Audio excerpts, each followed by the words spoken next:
Olá, seja bem-vindo, seja bem-vinda ao nosso programa Raízes da Fé.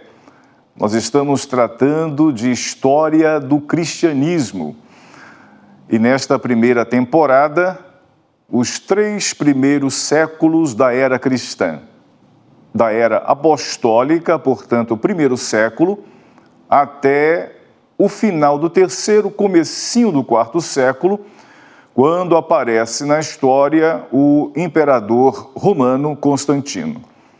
Após Constantino, uma nova fase da igreja inicia, portanto, é matéria para uma segunda temporada.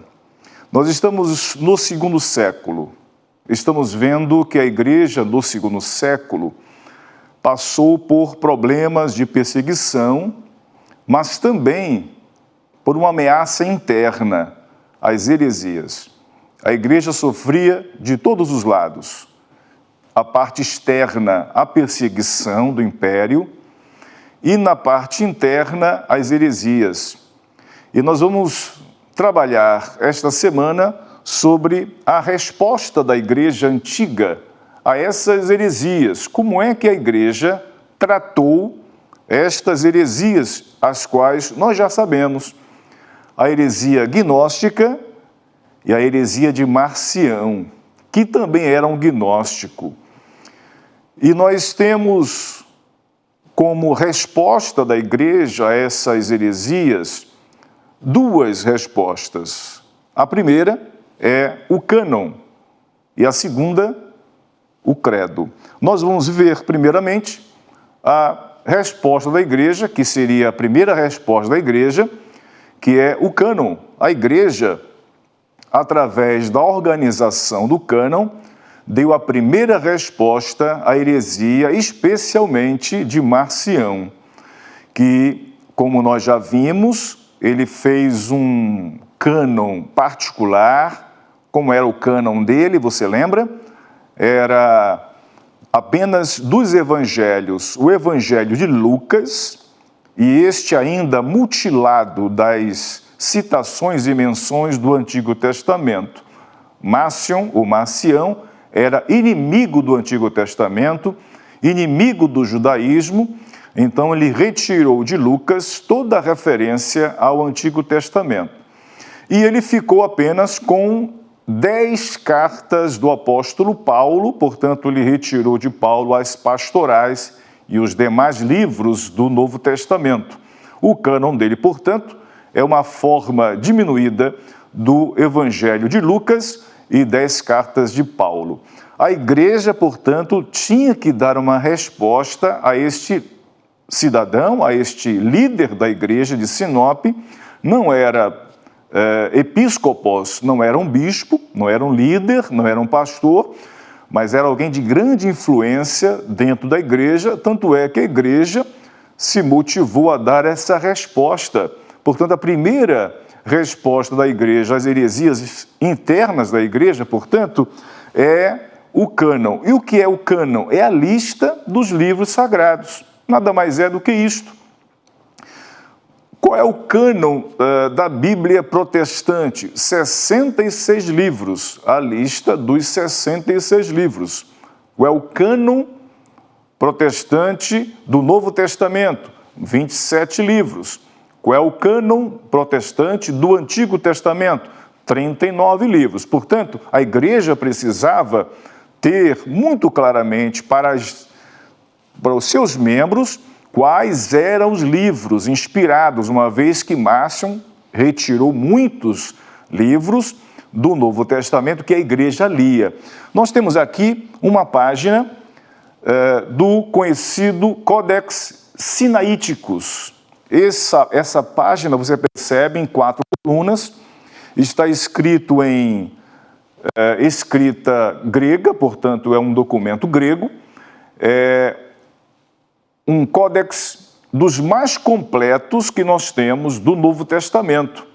Ele está no Cairo, no museu no Cairo, no Egito, e ele data do ano 330 depois de Cristo, portanto, o começo do 4º século.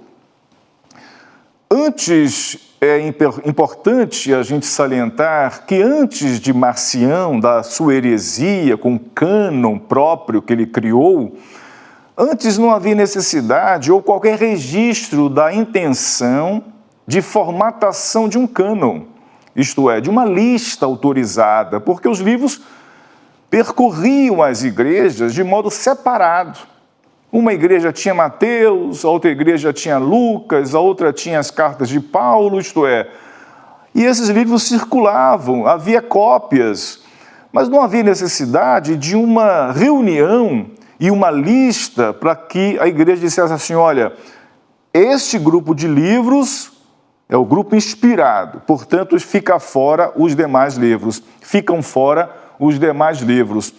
Portanto, não havia até então essa necessidade. Veja a data de Marcião, 140, portanto, meado do segundo século, e eu tenho aqui uma outra página, agora uma página de um outro códex, agora Códex Vaticanus, ele é uma data aproximada do Códex Sinaítico, ele é datado de 325 depois de Cristo. Você percebe que a característica dele é diferente, é em 3 colunas, escrito, claro, em grego. É um outro documento dos mais completos que nós temos registrados na história, que contém os livros do Novo Testamento. Portanto, a gente está vendo que Marcião era uma grande ameaça para a igreja, para a sustentabilidade da igreja no que se refere ao acesso ao texto inspirado pelo Espírito Santo. Então ela se viu obrigada a compilar esta lista, esses livros, e determinar, num modo de dizer, de reconhecer, melhor dizendo, né? Não determinar, mas reconhecer o que a igreja ao longo dos séculos já estava lendo, já estava pregando. Os livros do Novo Testamento não podem ser retirados agora no segundo século. Você já leu, portanto, a segunda epístola de Pedro, e Pedro se refere a cartas de Paulo que alguns deturpavam, não conseguiam entender, e como deturpavam as demais escrituras. Portanto, Pedro nivela as cartas de Paulo às demais escrituras. Que demais escrituras são essas? O Antigo Testamento. Portanto, Paulo escreve para a igreja de Colossenses, né, a igreja de Colossos, aos Colossenses, e dizendo no finalzinho dessa epístola que a carta endereçada à igreja colossense deveria ser lida na igreja aos laodicenses e vice-versa. Por quê? Porque a igreja entendia que eram cartas especiais, inspiradas por Deus. Ninguém pode simplesmente retirar isso da vida, da história da igreja. Quais eram as escrituras que a igreja antiga, portanto os 3 primeiros séculos, tinha à sua disposição? A primeira, claro, é o Antigo Testamento. Qual era a Bíblia que Jesus lia? O Antigo Testamento. Qual era a Bíblia que os apóstolos liam? O Antigo Testamento. Qual era a literatura que os autores sagrados do Novo Testamento usaram como citação no seu escrito neotestamentário? O Antigo Testamento. E nós temos aqui a literatura que a igreja utilizou. Basicamente, a igreja utilizou o Antigo Testamento, só que na versão da Septuaginta, isto é, uma versão em grego. O Antigo Testamento, isso 3 séculos antes de Cristo, mais ou menos em 287 antes de Cristo, a Tanakh, como é conhecido o Antigo Testamento, foi traduzida para o grego, porque, se você lembra, 300 anos antes de Cristo era a época de Alexandre o Grande, ou dos seus generais, ou do helenismo, ou da cultura grega. E a língua oficial era o grego, como o inglês é hoje. Todo mundo fala, o mundo inteiro fala inglês, né? Você pode visitar países de fala chinesa, por exemplo, e visitar a China, e não precisar falar chinês ou mandarim, você fala inglês. Assim era nessa época. Portanto, a Bíblia, o Antigo Testamento, foi escrito para o grego para que judeus não nascido em Jerusalém pudessem ter acesso à sua literatura. E a igreja tomou posse, né, no bom sentido, a igreja abraçou a Septuaginta, portanto ela tinha séculos de uso, era uma literatura consolidada. A igreja, portanto, usava a Septuaginta, conhecida pela sigla LXX, né? Em algarismos romanos, L é 50, cada X 10, portanto 70, que é uma história que ela foi traduzida por 70 ou 72 sábios judeus, para que judeus, como já dito, de outras nações, de outros lugares que não Jerusalém, pudessem ler a palavra de Deus. A igreja antiga, portanto, usava a Septuaginta. Você pode comprar a Septuaginta. Isso aqui é uma capa de uma Septuaginta, volume 1 de Gênesis ao quarto Macabeus. Claro que ela traz textos que nós consideramos hoje apócrifos, porque ela continha mesmo outros livros que não somente os nossos do Antigo Testamento, mas é um acesso importante, interessante para aqueles que estudam as línguas originais, principalmente. Além da Septuaginta, havia os evangelhos, a igreja usava os evangelhos, lia as cartas dos apóstolos e Atos dos Apóstolos. Essa era a Bíblia da igreja antiga. Esse aqui é o conhecido fragmento muratoriano. Ele é datado de 150, época, portanto, de Márcion, ou de Marcião, né? Meado do segundo século. Isso que é uma página. O fragmento muratoriano é um texto completo, ele é maior que isto, mas eu trago aqui um exemplo de uma página, claro, escrito em grego, você percebe, está gasto nas extremidades, é papiro, portanto, corroeu ao longo do tempo.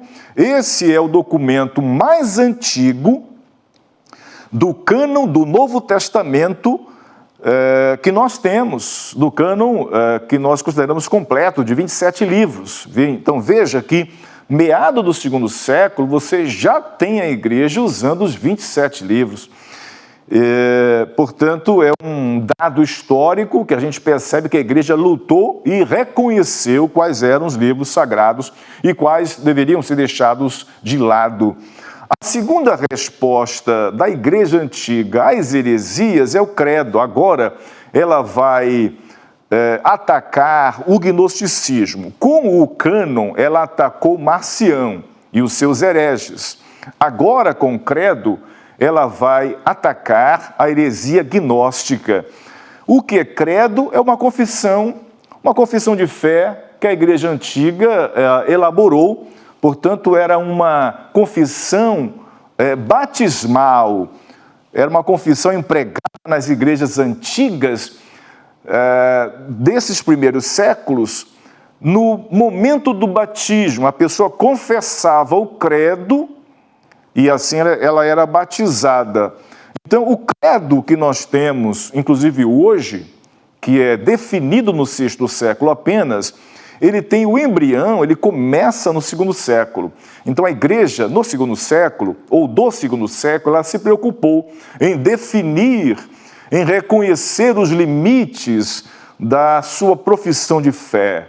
Ninguém pode acrescentar, ninguém pode retirar. Então, mas o embrião do credo dos apóstolos está no II século e ela, como já dito, esse credo foi formulado para ser usado nas cerimônias de batismo. E aqui eu tenho 3 perguntas. Esse credo, que foi finalizado, como dito, no VI século, iniciou-se no II século, ele era feito através de perguntas para os candidatos. Eu quero ler para você, eram 3 perguntas inicialmente, né? Que para ser batizado tinha que confessar, portanto, não poderia ter uma profissão de fé que contivesse heresia. E a maneira de definir isso, de pontuar se uma profissão de fé de um arrependido era herética ou estava dentro do credo dos apóstolos, eram feitas essas 3 perguntas. A primeira é: quando alguém iria se batizar: creis em Deus Pai Todo-Poderoso? A pessoa respondia. Qual era a segunda pergunta no momento do batismo? Creis em Jesus Cristo, o Filho de Deus, que nasceu do Espírito e de Maria, a Virgem, que foi crucificado sob Pôncio Pilatos e morreu, e se levantou de novo ao terceiro dia vivo dentre os mortos, e ascendeu ao céu, e se assentou à destra do Pai, e virá julgar os vivos e os mortos? Essa era a segunda pergunta. A terceira pergunta: creis no Espírito Santo, na Santa Igreja e na ressurreição da carne? Observe que em tudo isso nós cremos hoje. E de onde vem essa nossa crença? Ela vem do segundo século, preocupação da igreja em combater o gnosticismo. Como já dito, o credo que começou no segundo século foi finalizado, refinado, repensado, reescrito. Ele foi finalizado no sexto século. E passo a ler, portanto, na íntegra, o Credo dos Apóstolos, que nós temos ainda hoje. Você pode adquirir, comprar numa boa livraria, um livro que contém, ou pela internet você consegue com muita facilidade. Como é que ficou o Credo a partir do século VI, que começou no século II? Creio em Deus Pai Todo-Poderoso, Criador do céu e da terra. Creio em Jesus Cristo, seu único Filho, nosso Senhor, o qual foi concebido por obra do Espírito Santo. Nasceu da Virgem Maria, padeceu sob o poder de Pôncio Pilatos, foi crucificado, morto e sepultado, ressurgiu dos mortos ao terceiro dia, subiu ao céu, está sentado à destra de Deus Pai Todo-Poderoso, donde há de vir para julgar os vivos e os mortos. Creio no Espírito Santo, na Santa Igreja Universal, na comunhão dos santos, na remissão dos pecados, na ressurreição do corpo, na vida eterna. Amém. No segundo século, eram perguntas e foi finalizado em termos de confissão de fé. Então veja só que nós, hoje, do século XXI, adotamos este credo como verdadeiro, como bíblico, como teológico para as nossas profissões de fé, para saber quem é cristão verdadeiro ou quem não é. Muito bem, nós vimos a primeira resposta da igreja às heresias, atacando especialmente Marcião, que é a definição do cânon, o reconhecimento dos limites do cânon, isto é, da lista dos livros sagrados.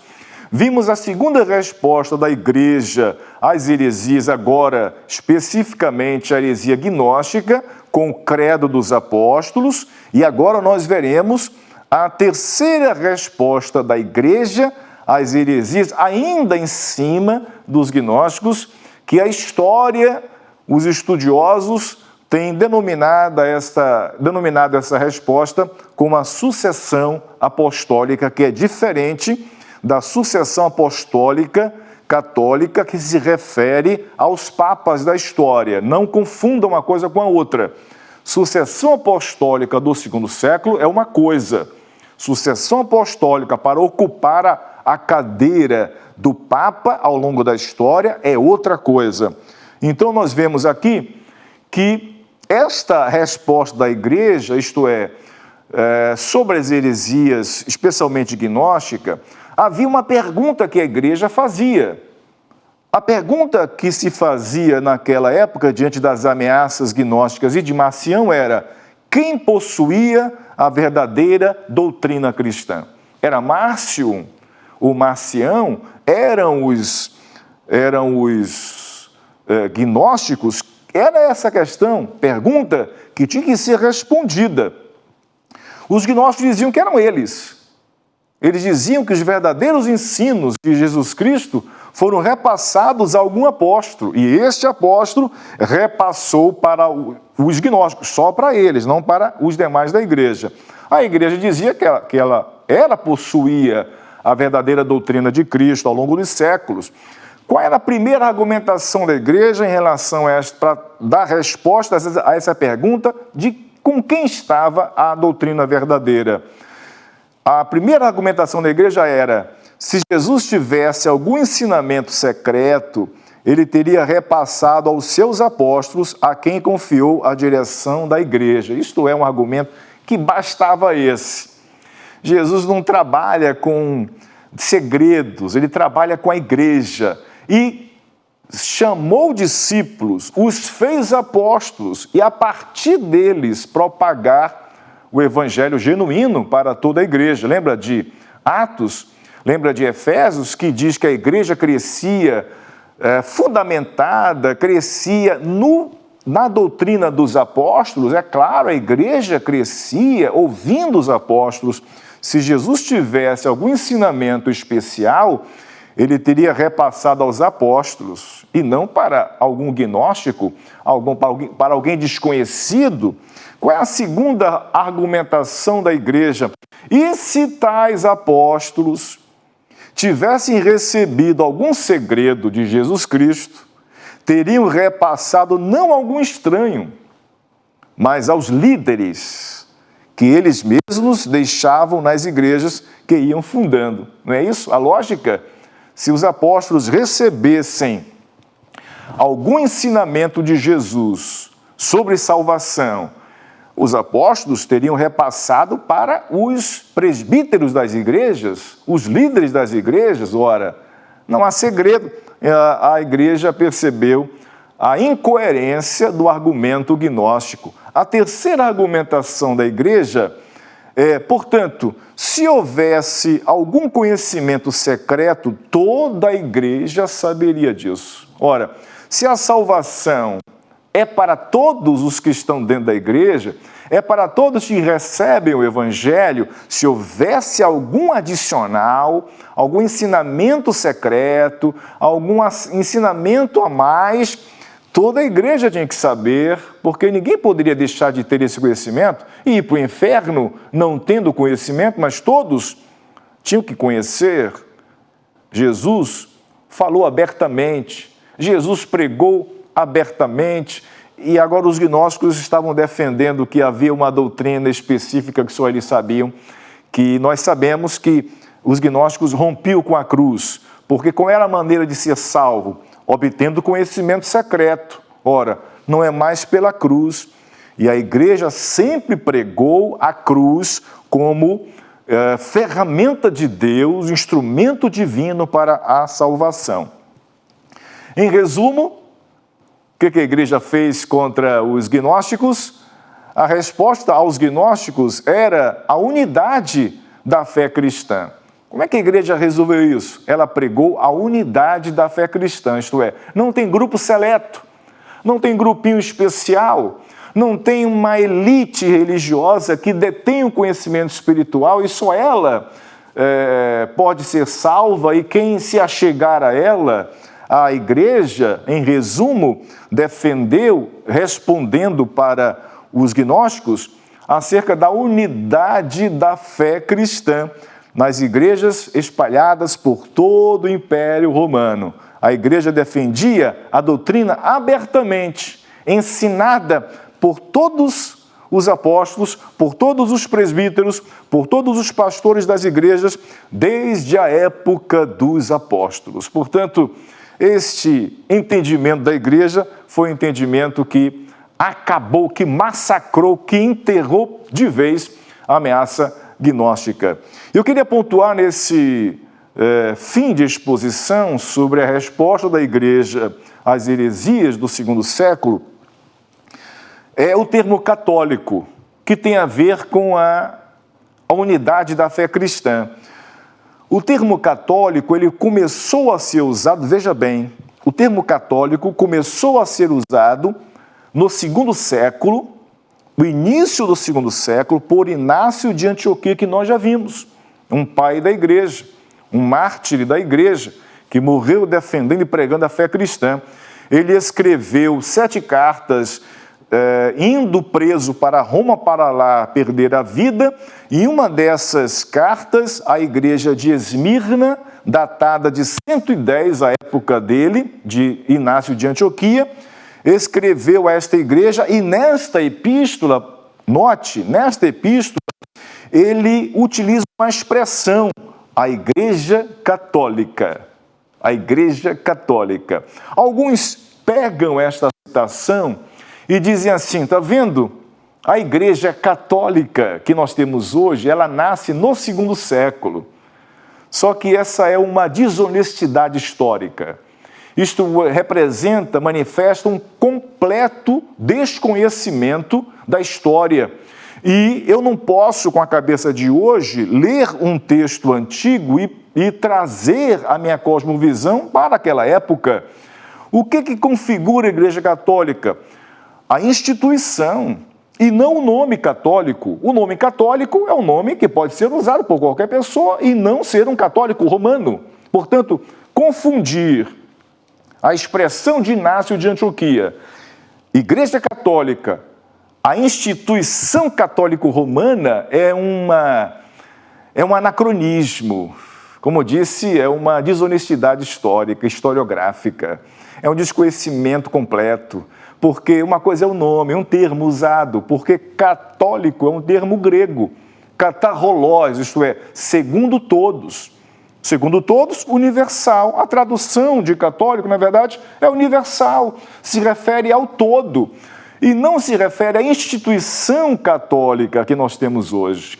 Com todo respeito à instituição católica, ela não pode reivindicar o seu nascimento a Inácio de Antioquia, essa expressão dele. Eu tenho ouvido gente competente afirmar que o catolicismo começa com Inácio no segundo século, isso é uma maneira errada de pensar. Portanto, por que a Igreja usou a partir de então este termo católico? Ora, você percebe, lembra que os gnósticos defendiam uma estreiteza, isto é, a salvação, a revelação de Cristo, era só para eles, a estreiteza. Portanto, a Igreja utilizou o termo católico para combater a estreiteza dos hereges, que a Igreja do segundo século começou a usar o termo católico.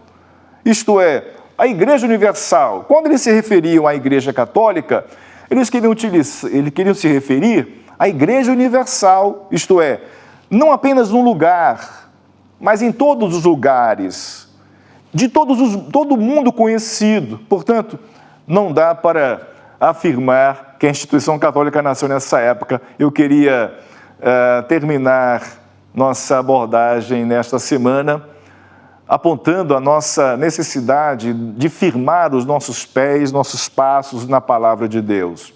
Só através do conhecimento profundo da palavra de Deus é que nós podemos nos livrar das heresias que ao longo dos séculos têm batido a porta da igreja. Que você seja assim, um leitor, um estudioso da palavra, ficando longe dessas heresias que têm manchado, que têm marcado, que têm entristecido a igreja e dividido a igreja. Que Deus o abençoe. Até semana que vem.